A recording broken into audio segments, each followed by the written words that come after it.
ausculta é um método semiológico básico e mais importante no exame dos pulmões, já que possibilita analisar o funcionamento pulmonar. É importante um ambiente silencioso e posição cômoda do médico e paciente. Utiliza-se o estetoscópio. Inicia-se na parte posterior do tórax, passando pelas laterais e depois região anterior. Ausculta-se de forma simétrica e pode-se pedir para o paciente respirar e tossir durante o exame.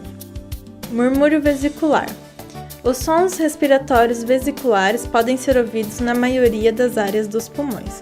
A intensidade sonora pode ser mais alta quando o estetoscópio é posicionado mais próximo das bases e da periferia do pulmão.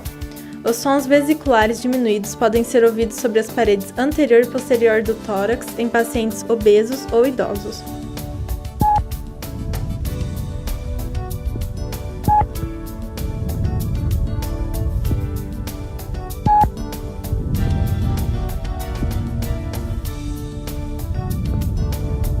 Os sons respiratórios brônquicos são sons ocos e tubulares, de tom mais baixo. Podem ser auscultados sobre a traqueia, onde são considerados normais.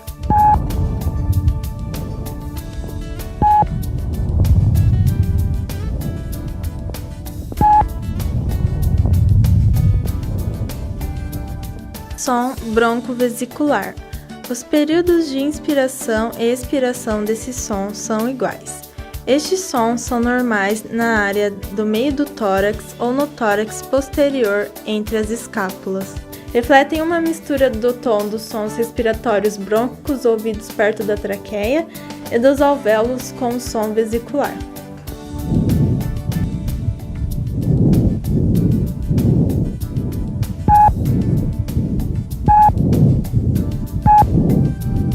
O som traqueal se constitui por ruídos intensos e ásperos auscultados sobre a traqueia no pescoço.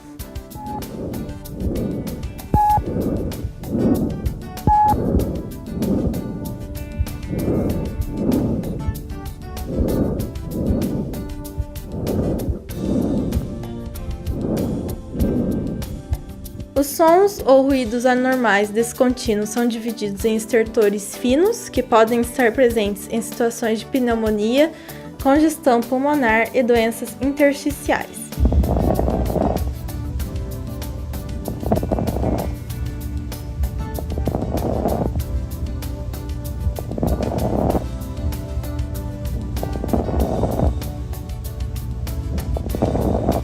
Os estertores grossos podem estar presentes nas bronquiectasias e na bronquite crônica.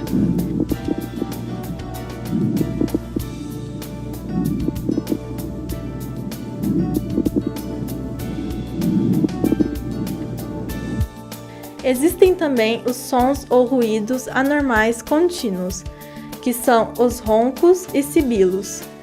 Os roncos são sons graves e os sibilos são sons agudos. Os sibilos podem estar presentes quando há algum nódulo pulmonar e nas doenças obstrutivas, como DPOC e asma.